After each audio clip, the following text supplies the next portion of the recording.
అందరికి రావు ఇక్కడ. అది క్లియర్ పిక్చర్ అన్నమాట. కానీ కార్డుల విషయంలో కూడా ఏం క్లారిటీ ఇవ్వలేనట్టుంది. కౌలు రైతులకి కార్డులు ఇప్పుడు ఇస్తారా లేదా అనేది ఎవరు ఇవ్వాలి, ఎట్లా ఇవ్వాలి కొత్తగా. పవన్ కళ్యాణ్ అప్పుడు జాతిని ఉద్దేశించి ప్రసంగించారు, ఇంకేముంది మేము వస్తే కనుక కౌలు రైతులందరికీ అన్నటువంటిది. ఇప్పుడు ఏదో విధాన నిర్ణయం తీసుకోమానండి. ఇప్పుడు ఇవాళ తీసుకోవాలన్న వీళ్ళ చేతుల్లో లేదు. ఇదివరకైతే కనుక ప్రతి సచివాలయ పరిధిలో ఒక వ్యవసాయ కార్యదర్శి ఉండేవాడు. వాళ్ళు వెళ్ళి అక్కడ పంటల దగ్గర ఫోటోలు తీయడం కానీ ఆ ఇన్సూరెన్స్ కానీ చేసుకొచ్చేవాడు కదా. ఇప్పుడు అది తీసి పడేశారు వీళ్ళు.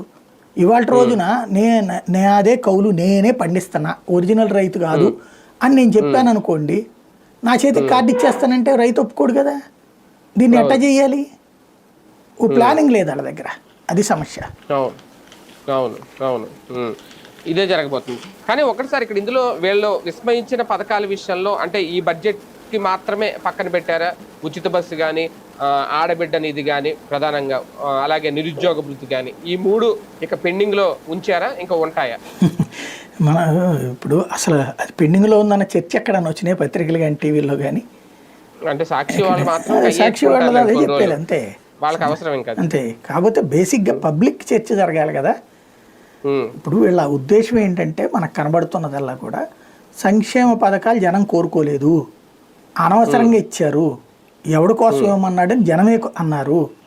సోషల్ మీడియాలో కూడా పెద్ద ఎత్తున ట్రోల్ అయింది కదా. ఎవడబ్బా సొమ్ము ఇచ్చాడు, అసలు అడిగామా, మేము అడిగితే ఇచ్చారా, వాళ్ళంతటా వాళ్ళు ఏదో ఓట్ల కోసం ఇచ్చుకున్నారు కానీ అని వాళ్ళు ఫీల్ అయ్యారు. లేదు అదే